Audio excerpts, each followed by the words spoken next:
tell a friend to tune in to this morning on Asake.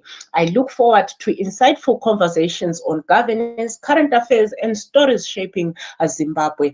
Please make sure you follow Site ZW on X to stay engaged and be part of our discussions. I see our guest is here.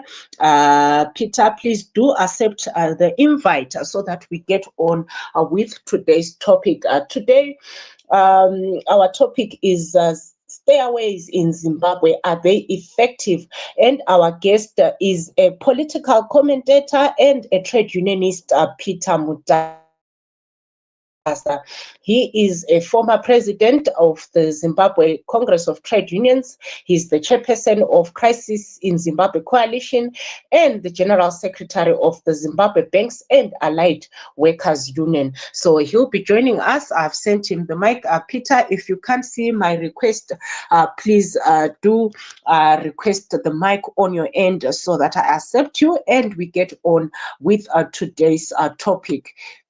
In the meantime, guys, to enjoy more of Site ZW programs, please follow our Facebook page, Site ZW, and look out for the following programs. That is Site View, Agriculture on Site, Zipra Archives, Fix My City, and Screenshot the podcast.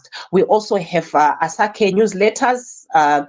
This is the Asake newsletter and the Zipra newsletter as well. So make sure you do subscribe to those newsletters and also subscribe to our YouTube channels for more of our programs. We also have documentaries, and you can contribute by bringing your ideas, topics, or suggestions as well as guests for these shows, including this show that you are on this morning, which is this morning on Asake with your guest Nonhlanhla Mabigwa, with your host Nonhlanhla Mabigwa, and our guest today is Peter Mutasa. We are still waiting to join us. Please don't forget to follow Site or follow myself as well at NV Mabigwa, and also share the link of this space for others to join us on today's topic. Peter, I hope you can hear us, and I hope everyone can hear me this morning. Zeti, please do show me by sign if you can hear me.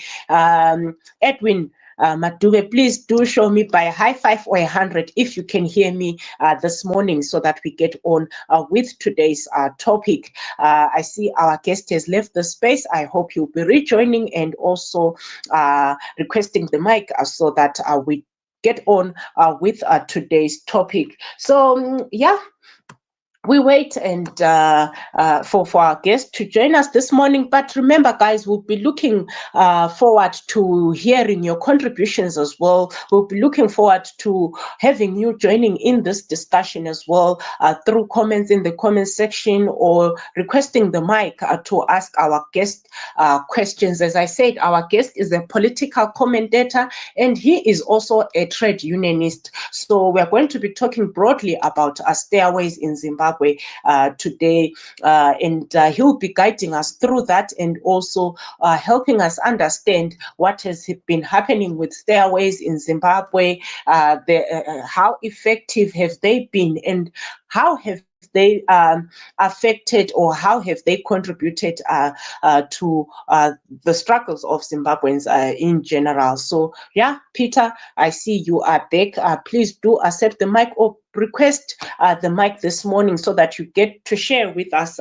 with your experience and with the work that you have been doing as a trade unionist and also as a political commentator on today's topic. Remember, guys, today we're talking about stairways in Zimbabwe. Are they effective? And our guest is Peter Mutasa. And don't forget to follow us at Site ZW, that is on Facebook, YouTube, Instagram, TikTok, you name it, and for more updates and also get to see what is happening in and around Zimbabwe. I hope you heard that Site is now also operating in Botswana. So look forward to great shows and also other updates as well coming from the region and not just Botswana. So yeah, we're still waiting for our our guest. Zeti, I got the sign that you can hear me, and I hope everyone can hear me as well. Yeah. In the meantime, as we wait for our guest, you can also request the mic and getting on with the conversation this morning on stayaways. So yeah, our guest is our guest is saying he can't hear us. Yeah, network challenges, I guess. But I hope, Peter, um, hopefully you join us soon. But I see a request there. Let's get one speaker. Yeah, I see Peter has also joined us there as a speaker. Oh, he dropped. Another request has also dropped as well. Good morning, Peter. Welcome to the show.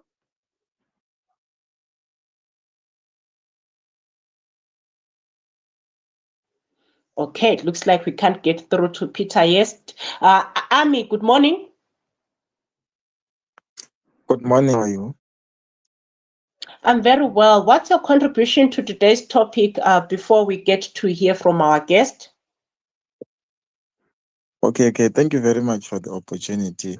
My take is that stayaways are effective only if they are all inclusive. That is to say, if we also engage the opposition's voice. As things stand, by the look of it, it would seem like there's only one side that is calling for these stayaways. That is to say, GEZA. So where is Chamisa in the picture? I understand people would say Chamisa is not part of the politics anymore, but we need someone who can command, the masses to act. And at the end of the day, that's how this thing is going to be effective. So from what we are seeing currently, I don't think really we are going to make it. We need a strong voice, someone who resonates well with the people. Thank you. Well, thank you so much, Ami, for your contribution this morning. Speaking on stairways in Zimbabwe, and you are speaking on a national stairway, on the view of a national stairway. And yeah, we wait for our guest. I see other requests. I'm trying to add you guys, but somehow you drop again. But yeah, we wait for our guest as well. Remember, as I said, our guest is a political commentator and a trade unionist. So today we are talking about us stairways at all levels really, and Ami spoke about stairways at a national level. Well, let's hear from Boss Salani. Good morning, Boss Salani. Good morning, my dear. Wonderful to see you. Happy Easter, although it's late. I hope you're okay in Independence. Wonderful to see everyone as well. And I'm looking forward to hear what Peter Mtasa will be saying as well. There's something very pertinent that you said there with the work that someone like Peter Mtasa carries out. He's a trade unionist. And what that speaks to is my structures. Trade unionists, they represent their trade unions and all that. And there's a certain process, their criteria, their structures, which make them up, right? And I feel like what's missing in GEZA's thing is my structures. We spoke about during the Chamisa Triple C times about how there was no structures within their leadership. And it's the same thing we're seeing right now. If anyone is to call for a shutdown, you don't just think that, oh, you can just come on social media and make a video and that's that. There has to be work that is happening within the communities, within the constituencies, where people are talking to one another, where there is a team working, saying the same message that you're saying on social media. But I feel like in GEZA's kind of movement, there isn't that. No one knows who he's working with. That's the same problem we had before with Triple C. My faces, right? And the good thing about also Triple C, they were coming from MDC kind of side. So they knew each other as people who'd been part of another outfit and they just changed their names. But it also became a problem eventually when it came to the planning and the execution of anything. And this is what I see that is a problem within GEZA's movement. And not just that. Geza is someone who is ZANU-PF. We cannot run away from that. In anything that he has said, there is no mention of if he wants to remove the current president. He doesn't speak about an opposition leader taking over. He's speaking about someone within ZANU-PF taking over. So are we not repeating the same thing over and over again, just being used for in someone else's game? Elaborate game. And I guess citizens are basically saying, we don't want to be used. You guys do it yourselves. And when you look at it, Geza also has a problem about the first time he called for a protest. He said citizens should come out in their numbers and protest in the streets. On the day, citizens decided to stay at home because that's a message to say we don't want to get involved. And when he saw that they stayed at home, he wasn't open enough to say that, oh, the citizens have spoken, they don't want to get involved. He says, oh, the protest was successful. No, it wasn't. Because that was not what he initially was calling for. He said, get out of your houses, go into the streets. And people did the exact opposite. Then he comes through and thinks, oh, it looks like people want to stay home. So let's now say, shut down, everybody stay home.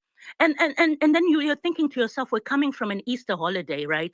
And you're also thinking about, we've got people who live from hand to mouth. They've got perishable goods, tomatoes. Can your tomato last for days or whatever? Munachiti, oh, it's a shutdown. You have to think about the lives of people that you're calling to do this for you. They are experiencing a poverty. They are doing all the best they can to survive. And you want to now take away the one means of survival that they have by saying, stay at home, don't go to work, don't sell your tomatoes. This is bigger than all of that. And you say things which are impossible, like the food wholesalers will give you food. Really?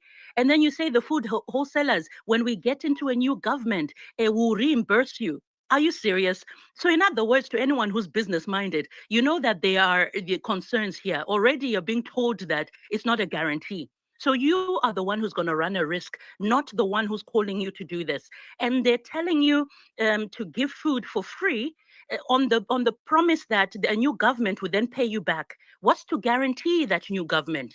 There's so many problems in what he's suggesting, and I don't really know the level of those who are actually advising him, because it makes no sense. The first time he says it's 2 days, the next time he speaks, it's indefinite. That makes absolutely no sense to me.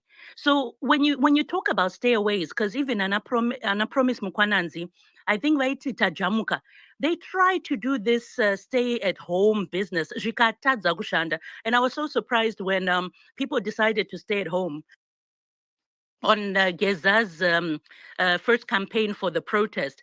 You saw Promise Mukwana Nzenta Jamuka also saying, oh, stay at home, stay away works. Yet when Promise Mukwananzi was doing the stay aways as Tajamuka, it never worked. So you have people taking credit for things that the citizens have decided to do. What I'm seeing here is a citizenry that have said, we do not want to be used. We are tired of being used. You don't tell us what to do. And there's a strong message emanating from that these leaders need to start listening to their citizens, because citizens are the ones who are in control, not Geza, not the government, just the citizens. Thank you so much, my dear. I end there for now. Well, thank you so much, Sanani, for sharing with us your views and thoughts on stayaways in Zimbabwe. And the question remains, guys, are they effective? Soon we'll be joined by Peter Mudasa, who is a political commentator and a trade unionist, and you'll be taking us through that topic of stayaways in Zimbabwe at all levels, really, not just at national level. And he's having network challenges, but while we wait for him to sort that out, let's hear from Tawona. Good morning. Hello, good morning.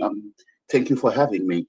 But I'm not gonna stay long because I'm quite rushing to work anyway. But I'm just gonna put my 2 cents, my insights into the person who says stay away in Zimbabwe. Are they effective? I think when you look at stay away, you look them within the concept of what is called the BDS, the boycott, divest, and sanction movement. Stayaways are a form of economic pressure, of applying economic pressure at the establishment, at the power that is big. This comes within the frameworks of economic pressures of economic sanctions applied on the government or on the regime. And if you look at this concept of boycott, divest, and sanctions, it's been applied before historically, both in Zimbabwe and in other parts of the world. Because we know that during, anti-apartheid struggle, there was an international campaign on boycott, divest, and sanctions, which include applying economic pressures on apartheid regime in South Africa. And also this boycott, divest, and sanction concept is being applied against the Israeli government. So stay away, are they effective? Yes, stay away, they are quite effective as a form of economic pressure on the government. But on the condition, they depend on the condition that they've been well organized, well structured, well resources, and well thought out. We remember, the concept of stay away actually was initiated in the 1990s by of Zimbabwe Congress of Trade Union, when he was at the pinnacle of his radical militancy, when he was at the pinnacle of his trade unionism. We remember that in late 1990s, especially in 1997 and 1998, Morgan Tsvangirai was organizing successive stay away against the high cost of living on Zimbabwe. And back then, what we need to understand that when stay away were effective tool of economic pressure on the government of Zimbabwe, in 1997 and 1998, thereabout, 65% of the working population of Zimbabwe was in waged labor. That is, they were employed, they were fully employed. Back then, we had a functioning manufacturing sector, industrial sector, agricultural sector, and commercial sector. The industrial hubs of Zimbabwe, such as the Belmont industry in Bulawayo, such as the Southampton industrial areas in Harare, the Willowville industrial areas in Harare, the Workington industrial areas in Harare, and Masasa and the light industry and so forth.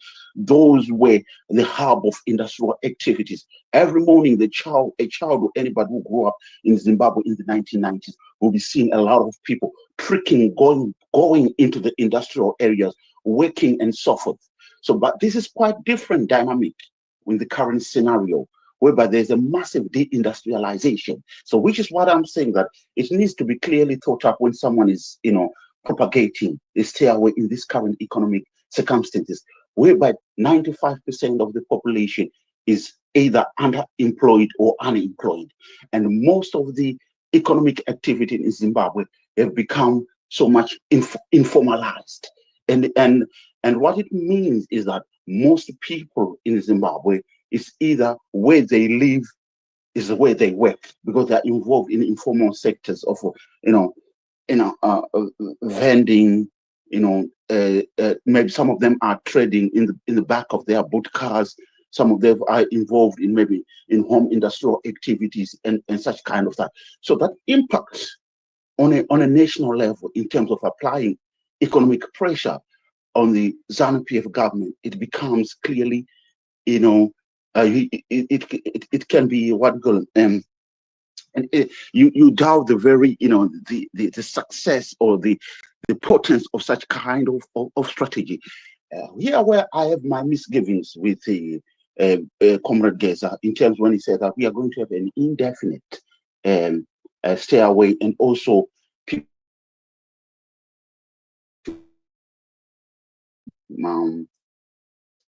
local supermarket. For me, I had deep reservation over that strategies, because I can say that strategy was not clearly thought out, was not clearly prosecuted, because it sounds more like student politicking. It sounds more like student politics kind of strategies coming from Geza, in the sense that he had when you make such radical and drastic measures of saying people, you're going to stay indefinitely, you're not going to work, isn't it? You have to have to make a contingents in place whereby you have a financial budget to say, okay, people, you are not going to work, but we have a financial budget maybe of say $2 billion US, and we have paid certain supermarkets, certain shops where you can go in there and get food for free. because he's saying that, oh, once we get in power, we are going to pay you back for the what do you call it, for the cost you have incurred in feeding people and all that kind of stuff. And there is no guarantee. There is no guarantee. Let's be honest. Also, there is no guarantee that GEZA can get into the power in the short term, because it's going to be a long, drawn out process. You know, if you want to be politically and realistically speaking, in terms of dislodging or removing Emmerson Mnangagwa from power. There's lots of things at play before we can finally say that yes, Emmerson Mnangagwa has been successfully removed from the power. And the other thing is where it is very problematic. The biggest employer right now in Zimbabwe is the government of Zimbabwe. Of the 5% of people who are currently in formalized sector in Zimbabwe, majority of them, maybe the 3% of that 5% of people who are formally employed, they are public sector workers, they are civil servants. So historically, we know that there's always pressure which brought upon civil servants whenever there is campaigns for stairways or collective bargaining or strike, that workers or government employees who go on strike or who stay away from work, there'll be recriminations, there'll be penalties. People, you lose their jobs, or they'll lose their salaries, or face disciplinary measures, all that kind of stuff.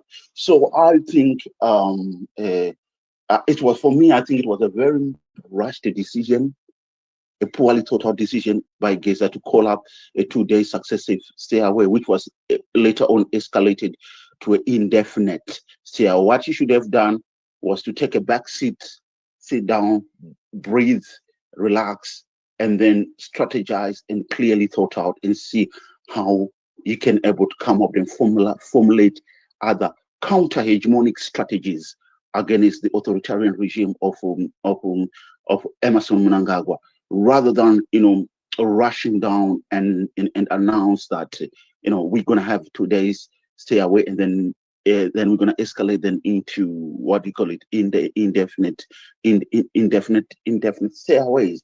And the problematic part of it is that if you look at the Morgan Tsvangirai stayaway as the Secretary General of the ZCTU and as the president of MDC, remember he had the final push, the 2003, which was a three-pronged approach. I think there was going to be stay away, and there was stay away. The stay away were going to be escalated into demonstrations, and demonstrations were going to culminate into a march towards the State House in 2003.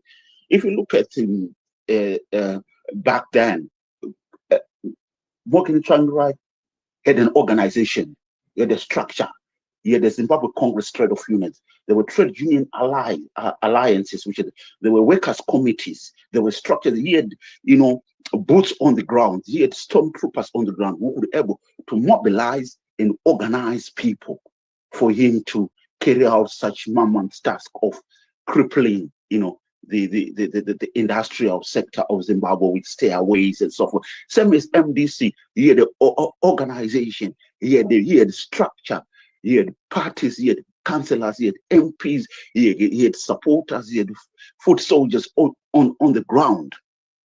And also when he was with the MDC, he had alliance, cross partnership alliance, cross alliance with National Constitutional Assembly, students movement, churches, and all these people used to do a lot of dirty work for Morgan Tsvangirai, going and mobilizing people, organizing people to stay away from job. For me, I see GEZA as a lone ranger. He doesn't have structures. He doesn't have organization. He's just going in front of a, sorry. I hope you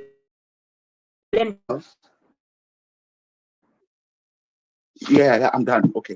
For sharing with us your views and thoughts on stayaways in Zimbabwe. Remember, guys, to enjoy more of Site ZW programs, please follow our Facebook page, Site ZW, and also subscribe to our YouTube page, Site ZW, and look out for the following programs: Site View, Agriculture on Site, Zipra Archives, Fix My City, and Screenshot the Podcast. And we also have documentaries, and you can also contribute to these documentaries and more of our programs by bringing your ideas, topics, or suggest guests for these shows, including this show that you are on today, which this morning on Asake, and I'm your guest, find that account, Daniel Makona. Well, we wait and see. We wait for Peter Mutasa to join us. He is a political commentator and a trade unionist to speak to us more about stairways in Zimbabwe, that is at all levels, really, as he is a trade unionist as well, to get active, how are people affected in general during these stairways or after these stairways? Are there any positive results as well? Are they effective? We would like to hear more about that, and we would like to hear from you as well.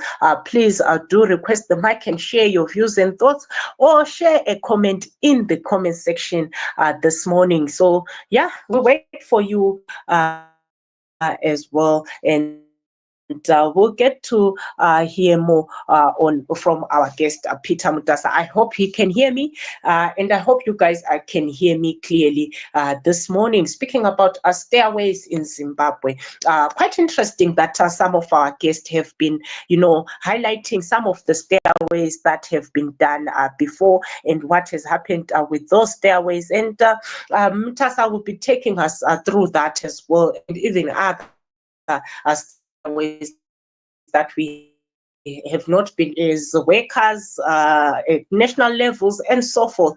So yeah, please do stay tuned, and also remember to share the link of this space for others to join in. Don't forget to also request the mic or share your comment in the comment section there this morning. So yeah, we wait for Peter Mutasa to join us, and we wait to hear from you guys this morning. But remember, also here at site, we do fact checking. So if you're interested in verifying the truth amid misinformation, check out our fact checking service, our website, ZW platforms, and also stay informed and ahead by following all our social media platforms on site ZW, and visit our website as well, ZW, for factual, unbiased, and timely updates. So we look to interacting with you guys as well throughout on every weekdays are from 8:30 to 9:30. So we hope you'll be joining us every weekday as well. I'm your host, Nonhlanhla Mapiwa. Yeah, please do send in the request and also the comments. So we would like to hear from you. What are your thoughts on stairways in Zimbabwe while we wait for our guest? Yeah, unfortunately, I can't see the second account as well. If you can hear me, Peter, please exit the space and re-enter the space to share more. Hopefully that when you enter the space, your network will be better, or I'll get to see your connection, get to see your account this morning. Yeah. So yeah, guys, we've heard from others. What do you think about stairways? Please do share. Please do request the mic and share with us. Do you think they are effective? What are your thoughts on stairways in Zimbabwe? Or maybe you've been part of a stairway. Please do share with us how that turned out for you. Was it effective? Did you get the results that you wanted? How did it go? Or how did you do it? So yeah, we wait to hear from you this morning. Please do request the mic or share your comments in the comment section while I try to connect to our guest, Peter Mutasa, a political political commentator and a trade unionist said earlier on they are doing on us to share with us on stairways. Are they effective? That's the major question this morning. What do you think? Do you think stairways are effective? Please do share with us on this morning on Asake, brought to you by Site ZW. So yeah, I still, unfortunately, I still can't find our guest, but the conversation goes on, guys. Please do chip in, share with us your views and thoughts on stairways in Zimbabwe. Are they effective? Would like to hear from you. You can share a comment in the comment section or request the mic. The major question is, are they effective? And would like to hear from you this morning. I'm your host, Nonhlanhla Mapigwa, and I'll be grateful and I'm interested as well in hearing what you guys have to say about stairways in Zimbabwe. You can share a comment in the comment section or request the mic this morning and tell us what you think about stairways in Zimbabwe, and share with us if you think they are effective. You've heard from the others, Tawana, Bosalani, and Ami.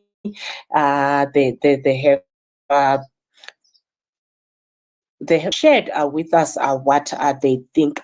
Unfortunately, I hear some are saying they have been requesting the mic, but unfortunately, I'm not seeing any request. So I wonder if it's my connectivity or what's happening there. But please do try again. You can also exit at the space and re-enter the space, and maybe connectivity will be better then. But I hope you can hear me. Danny, I hope you can hear me. Champion, please do show me by a sign if you can hear me this morning. If I'm not audible, then we can try something else.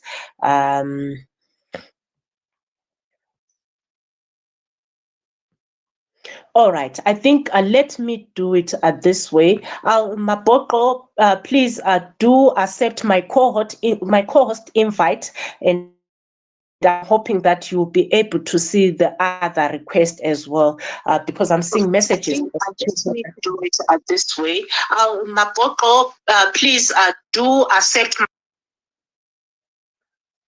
Okay, I see our guest has joined us. Good morning, Peter. Welcome to the show.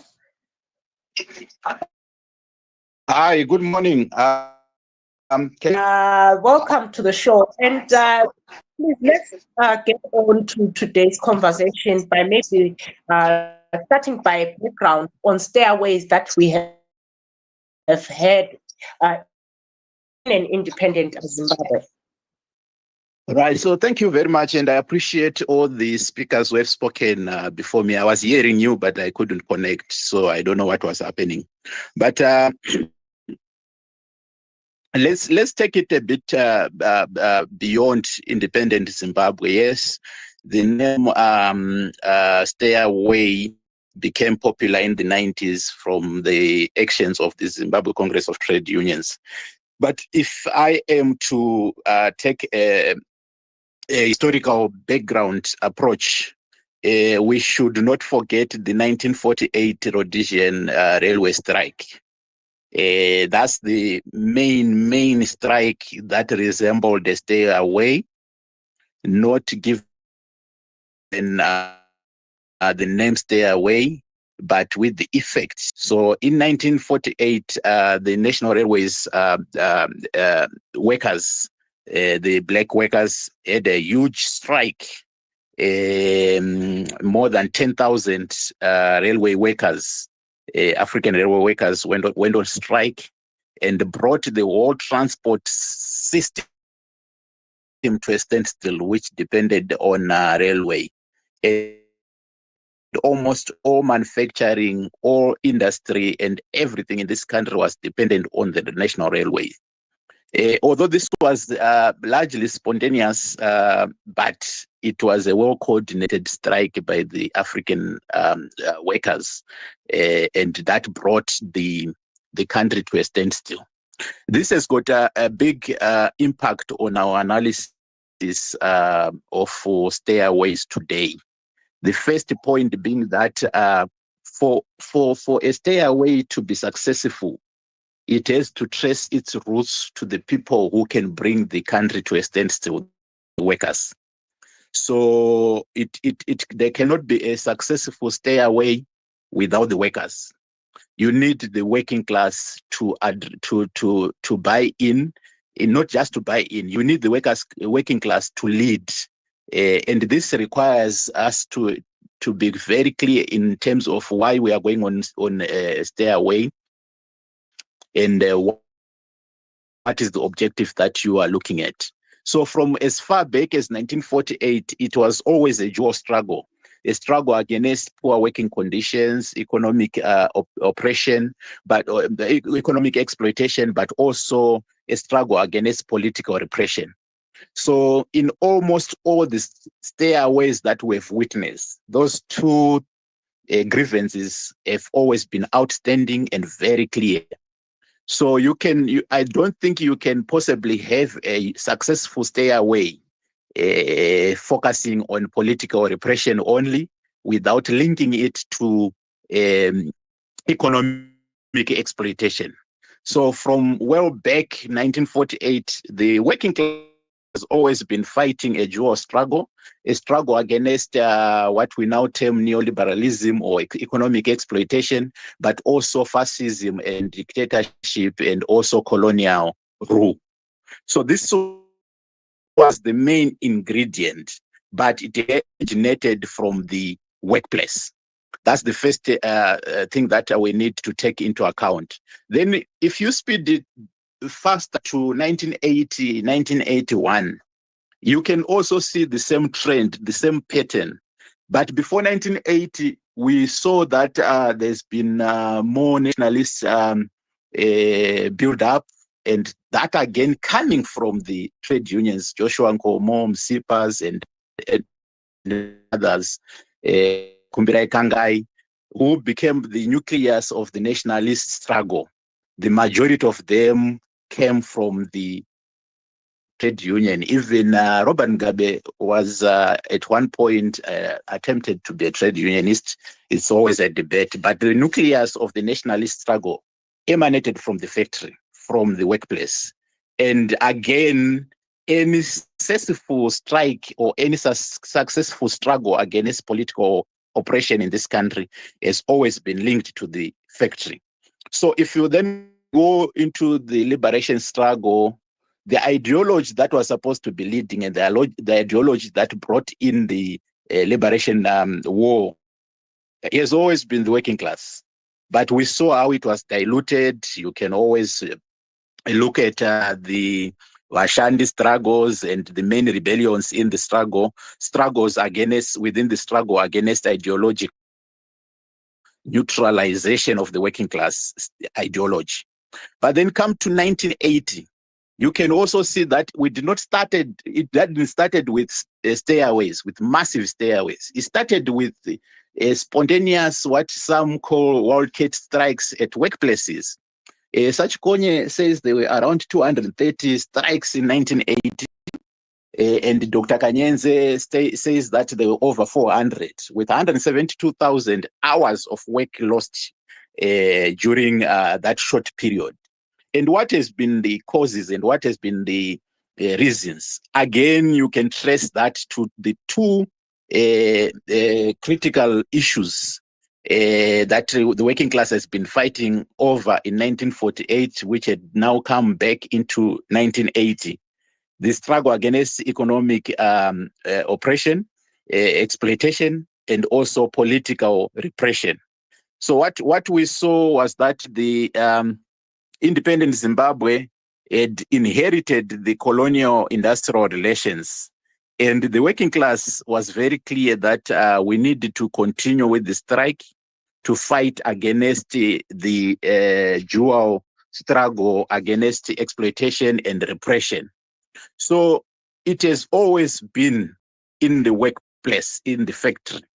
And then if you look at how it generated with the ZANU-PF government trying to repress and to silence the trade unions, and the trade unions also coming up strong. Then you look at the 1990s, early 1990s, the ISAP, which led to massive retrenchments. Over 100,000 workers lost their jobs, the economic stagnation, and you look at the inflation, and there was a grievance in the workplace. This is what I want to always mention. Almost all successful stairways emanated from grievances from the workplace. So 1996, you started to see the largest post-independent public sector strike. It was unheard of, but teachers, nurses, and other civil servants went on a massive strike. And the ZCTU, through Morgan Changirai, jumped into it and gave solidarity and strengthened the structures of the public sector workers, resulting in the Public Service Association joining the ZCTU in 1996. So this is the genesis of our massive successful stairways. And in 1997, again, before the stairway of 1998, there were over 230 strikes, again, due to currency collapse, 1997, the Black Friday, and also 1997-98, the war in DRC and our intervention, which led to currency collapse, high inflation, which wiped all our salaries and our pensions. So this is what led to the March 1998 ZCTU organized National Stairway, which was basically against fuel and food price hikes. Again, you can trace it to the factory, to the workplace, and the grievances are dual. The grievances against poor working conditions, the grievances against economic exploitation, and also political repression. Then in the same year, 1998, in November, there were two very successful stairways that were organized by Morgan on the 11th and 18th of November. And it was the same. Then there was a uniform response from the state. Use of temporary presidential measures act, and the repression, jailing of trade unionists, and also repression of civil society. But what makes it what makes this also successful were, one, the dual nature of the struggle, but also the realization of the trade union that you cannot fight the dual struggles of economic exploitation and dictatorship on your own in your factories, in the workplace. The fight became broad. So the ZCTU deliberately mobilized and formed alliances with civil society. Much of the civil society in this country were formed by labor, by the ZCTU through Morgan and Gibson Sibanda.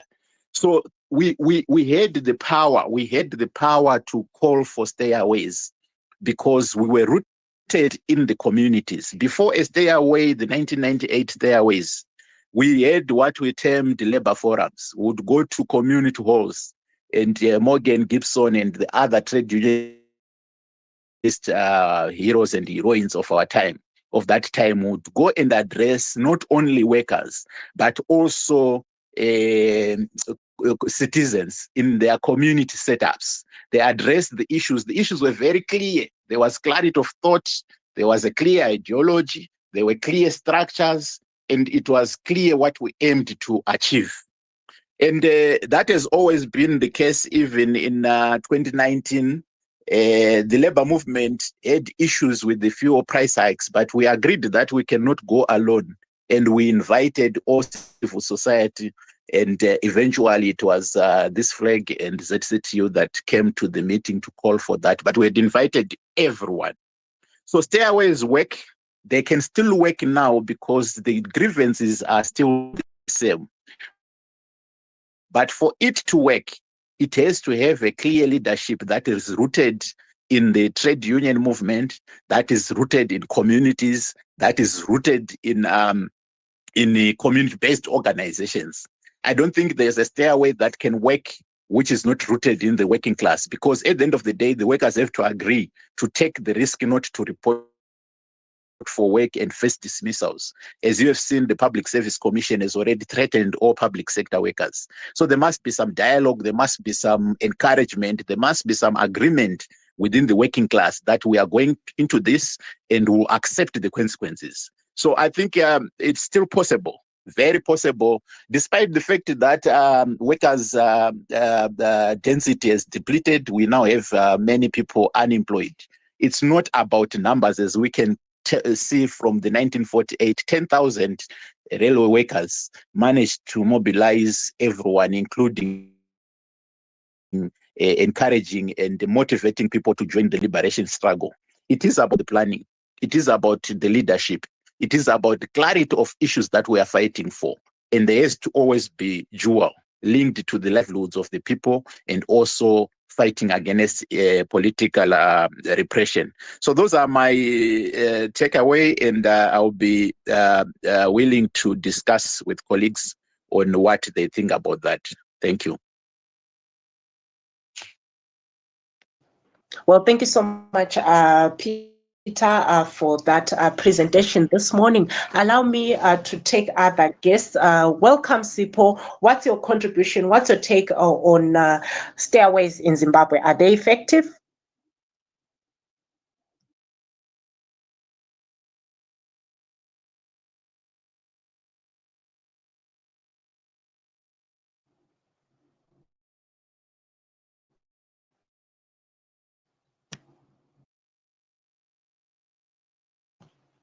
Okay, it looks like we can't get through to Sipo. Let's try Mbuso. Good morning, Mbuso. Mbuso J, good morning. Okay, it looks like we can't get through to Mbuso there. Good morning, Bento. I hope you can hear me. Morning. Yeah, I can hear you, Nonhlanhla. Can you hear me? Yes, you're clear. You can go ahead. Yeah. Hi, Nonhlanhla. Look, stairways are not going to work at all. Things have changed since Morgan Tsvangirai's days. Even during Morgan Tsvangirai's days, they didn't work, but they were meant to remove the government. I remember the final push in 2003 didn't work, but at least some people could stay away. Look, those days, we had strong trade unions, which are not strong as they were now. They are all not effective. Then also the ownership of businesses was different. You know, those businesses were owned by white people and neo-colonial Africans, you know, who didn't like the government. Now the business ownership is spread, and people own businesses in different ways. There's more people owning their own businesses now. So, and they earn money every day, and which they need to use every day. So people like Geza, who is not very clear on his agenda, when they come up, people won't listen to him because they don't know Geza's agenda. Stairways only work on social media, especially X, where excitable old people in the diaspora, you know, put a lot of energy into this. That's where stairways are effective, not on the ground. Some people don't even know that Geza called for a stairway. They will just start doing their work and earn a living for their children and their families. So I don't think stairways will ever work. Your pocket will be affected. It's your hip pocket which will be affected if you don't go to work. And the new business people now, they might not tolerate this. In the past, they connived, you know, with those who were organizing stairways. There was connivance, which is no longer there at the moment. If you don't go there, you lose your work. You see, and who suffers? So they are not gonna work. I'm sorry to say, those people being used by Geza, getting excited, it's not going to work. What Geza has done actually is kugeza maoko kwavari vanhu. So what he has done, he has, you know, taken everything to the people who are not going to be responsive. So they're not working. Think times have changed. Sorry. Thank you. Well, thank you, Bernard, for your contribution this morning. Good morning, Mapoko. I hope you can hear me.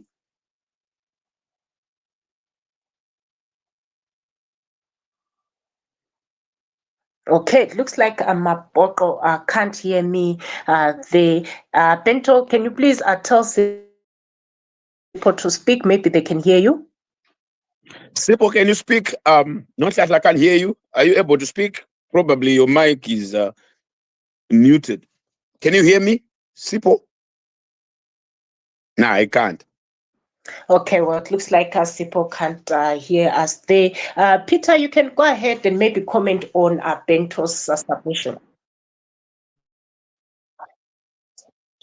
Right. So I want to point out that stayaways since 1948 have been working, and they still can work today. Stayaway is just mass mobilization and mass action, demanding the government to respond, demanding changes in our conditions. So let's look at the 1948 one. Just 10,000 people in a country with almost maybe 3 million or 2.5 or 3 million Africans. But then it inspired future trade unionists. All the Morgan Tsvangirai's, the Gibson's bandas that we are talking about were inspired by the Joshua Nkomo's mass actions of 1948. So if you talk to me, because we are still adapt. To talk to current trade unionists, they are inspired by Morgan Tsvangirai Gibson's banda because of those stairways. But more fundamentally, the 1948 one led to people joining the nationalist struggle against colonial rule. So if you think it didn't work, but we were now embarrassing ourselves in Gokwe, but commemorating independence because of what started in railways in 1948. That was the nucleus of nationalist organizing. So if you are to evaluate, you can see that it worked. It encouraged, inspired many people to join the struggle and to fight for the independence of this country. If we move forward to the other stairways during Morgan Tsvangirai's era, despite the repression, but Labour gained a number of issues. We then got amendments to the Labour Relations Act, the right to strike being recognized in the Labour Act. The minimum wage came out of various strikes of Labour in 1980 and 81, and by 1980, the Prime Minister then, Robert Mugabe, was announcing minimum wages. So all those things were working because of the massive power that had been shown by the workers through mass action. So mass action will always be the via the organ and non-violent manner, which does not give the regime or the government the opportunity to bring all forces against the citizen. If you then look at even the MDC final push, if you say that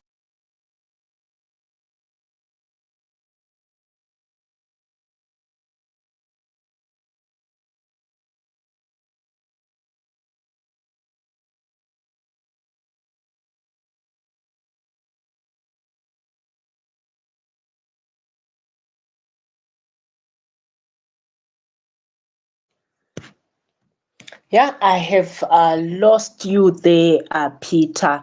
I can't hear you on my end. I see you are reconnecting. Let's hope you don't drop off the space. We'll get to hear more of that submission from Peter there responding to Ghetto. Otherwise, let's hear from Gule. Good morning.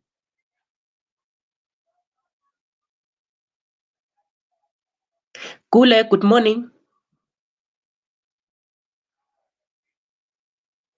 Okay, it looks like we can't get through to Gule there. Good morning, Mapoko. Can you hear me? I can hear you loud and clear, Nonchacha. Good morning. Morning to everyone. Well, thank you, there, Mapoko.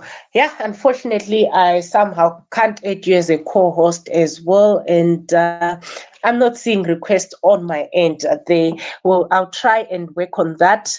I've tried canceling the host invites that I'd sent, but every time I try adding new, it says I have other co-hosts, so I don't really know what is happening there.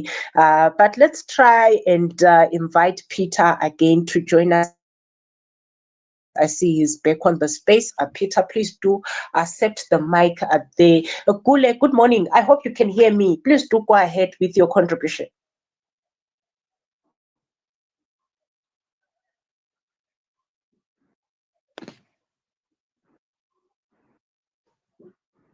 Gule Wamukulu, can you hear the host?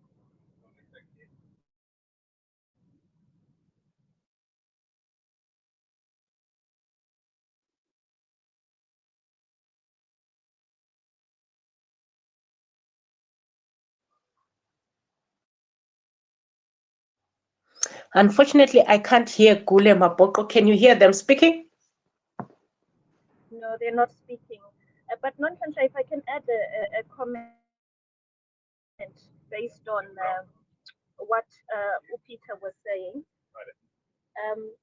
So I wanted to say, which usually, bear with me, sorry. Thank you very much. So what I wanted to say, Nonchansha, I think there was somebody who disagreed with the fact that these stayaways do work or not. And my opinion is that they do work. They can effectively work. Abantu are organized, and obviously the right people are in places that need to fulfill the reason for the stay away. Like, for example, I would expect opposition leaders would actually facilitate the things that are requested by the citizens for, to effectively manage the things that they need done. But I also wanted to ask around the timing, because I feel like if the timing is right, it can also make things to be a bit more effective, the participation, and obviously the engagement of other organizations, etc. I can't remember whether Peter mentioned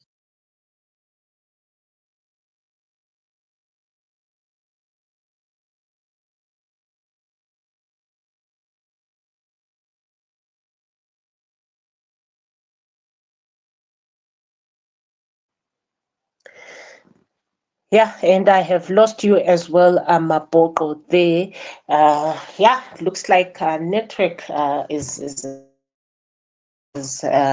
playing with us today. I see there are 9 requests, but I can't see who has requested so that I add you guys. Apologies. I see some have written to me to say we have requested the mic, but unfortunately, guys, I can't see your request. Ash Berry, I can't see your request. Freelance, Tsepang, and all those that have written to me. I can't see your request and I can't see you on the space. That's the unfortunate part, because I would have sent you the mic to speak if I could see you on the space. So the discussion continues, guys. Maybe if you can exit the space and re-enter, and then we can start, get on with our conversation.